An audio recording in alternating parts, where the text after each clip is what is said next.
Back in the late 80s, I worked for a U.S. Department of Energy laboratory in the American Southwest. A set of sprawling cities within cities. The DOE lab complex employs thousands of people with work ranging from computer science, physics, and chemistry, all the way to important infrastructure jobs like construction or security.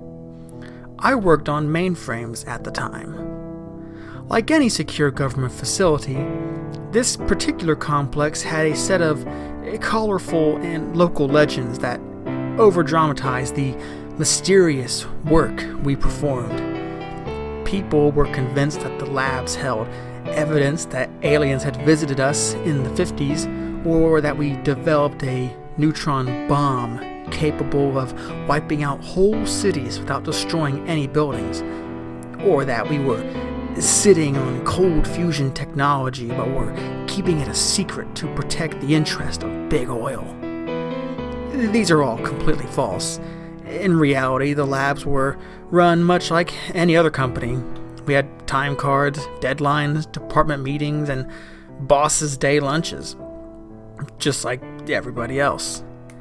Despite, or perhaps because of, the reality of mundane lab work, staff often got a kick out of perpetuating these myths. While on a lunch break, I was once asked if I'd ever been to the flying saucer hangar. "Which one?" I replied. "We've got our own fleet." More interesting, and often much more dark, were the stories that circulated between scientists and lab staff within the walls of the complex.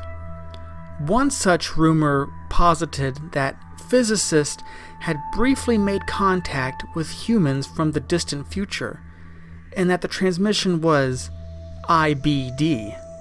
Interesting, but disturbing. Another popular rumor held that we created a biological agent so virulent that the labs had to be forced to quarantine an entire building, raze it to the ground, and bury the rubble in the desert, along with its former inhabitants.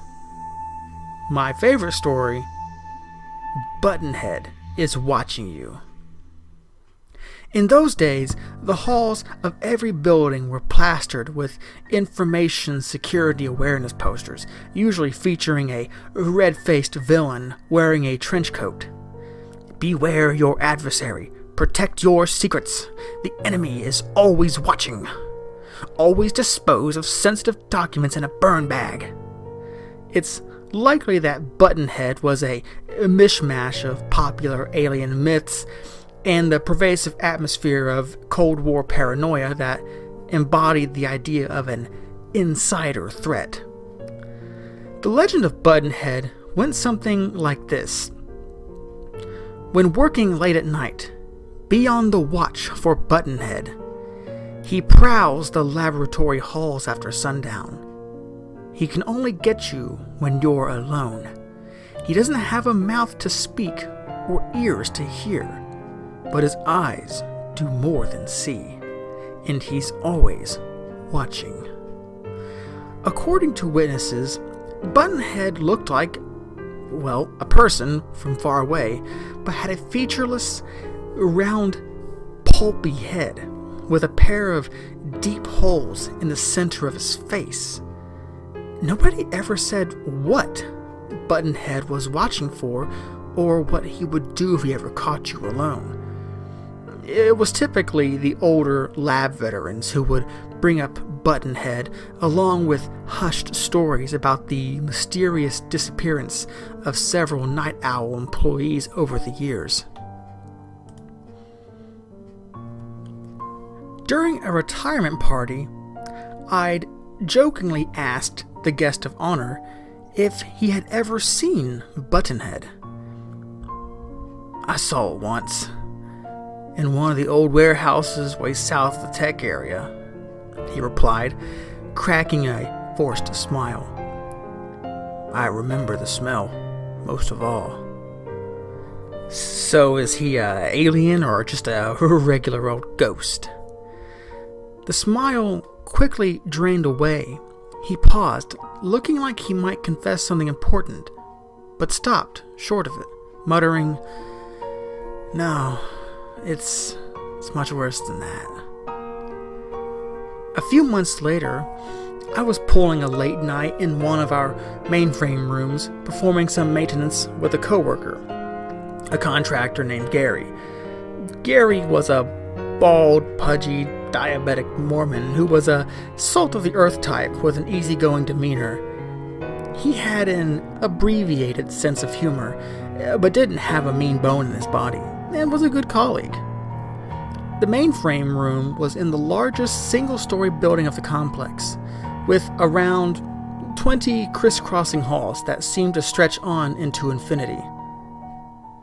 After working hours, most of these halls would fall pitch dark. Hall D, our mainframe hall, was still lit, but every other hall was a catacomb tunnel, with only the faint glow of the occasional vending machine to illuminate the faraway corners of the building. The mainframe computer room itself was large, but was stuffed with IBM System 370s and noisy fridge-sized cooling units. It wasn't feng shui or anything, but we loved playing around the computers, so we didn't mind.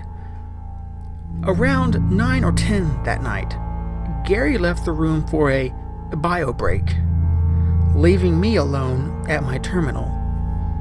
30 minutes later, the lights flickered off. This was a frequent occurrence in the aging building, which was why we armed ourselves with flashlights for the late shift. I noticed that Gary hadn't returned from the men's room, and as I felt the call of nature myself, I grabbed my ever-ready and headed out the door to check things out. That's when I first noticed a smell. I tell folks that it smelled like mint gum and roach poison. There was an indescribable but subtle sickness to it. I've never smelled anything like it since. It was the smell of something horribly and deeply unclean and unnatural, combined with a potent, artificial sweetness. I left the mainframe room and hurried towards the men's room, which was 2 darkened hallways over. I made it 5 paces when I saw him, or it, or whatever it was, standing in front of the exit doors at the end of the Hall D.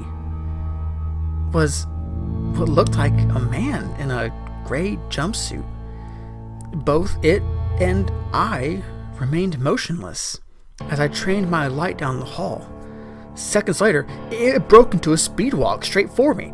I was still 100 feet away, but I could tell something was clearly wrong by the way it walked. It had an impossibly fast gait, like people from old newsreel clips, and by its head, which looked like an enlarged, lumpy orb. When its face came into view, I sprinted back into the mainframe room, which thankfully had a mechanical push-button lock. The face was utterly unrecognizable. It was just a scattered set of abscesses, ulcers, and holes. After slamming the door shut and backing towards the desk, a figure appeared in the small, frosted safety window. It was quiet for a moment, then it spoke. "It's scary. Let me in. I think I just saw something." I couldn't hear it perfectly over the drone of the fans, but something wasn't right about the voice. It sounded like Gary, but as if he were leading some sort of spoken word chant with dozens of other voices. It dawned on me that Gary knew the lock combination. I was paralyzed with fear and didn't respond. At this point, the smell was so strong that it hurt to breathe. It spoke again. "It's Gary. Let me in. I think I just saw something." It sounded like an identical recording of what I heard seconds ago. My heart sunk when I realized that there weren't any other exits to the room. I backed up towards the machines, quietly hoping the thing would go away and that the lights would come back on. Then a deep buzzing came from the other side of the door, followed by more words from the thing in the hall. "Hello? Honey?" The voice had the muffled pitch of a telephone receiver, but it was clearly my wife. It sounded like she was home. "Hun? Is that you? Is everything okay?" I was in a state of confusion, despair, and shock. I summoned the courage to approach the door, aiming my light through the window. The police have been notified," I yelled. This was impossible, as the mainframe room wasn't technically office space and thus had no phone. I heard something that sounded like liquid being pulled through a novelty straw, and then a splattering sound. A thick white fluid slowly spilled out onto the vinyl tile from underneath the door. The smell was unbearable. I began yelling for help.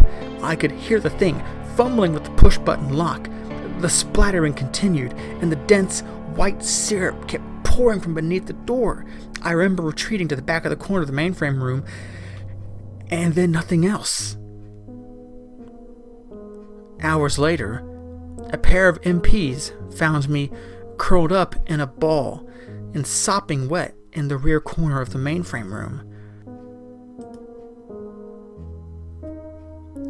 My wife, who had received a call at 10:30 from someone she believed to be me, called the base police after midnight when I didn't return home. The guards didn't find any sign of forced entry. There was no sign of Gary or the white liquid. Next morning, my manager told me that Gary had terminated his contract earlier that week and wasn't even supposed to be there. I never saw him again. My wife and I moved to California a month later. Even though I work from home now, my pulse still quickens when I walk down a darkened hallway. What stays with me the most is that strange, awful smell. It's probably just my brain playing tricks on me, but I swear, it still wafts in through my window some night.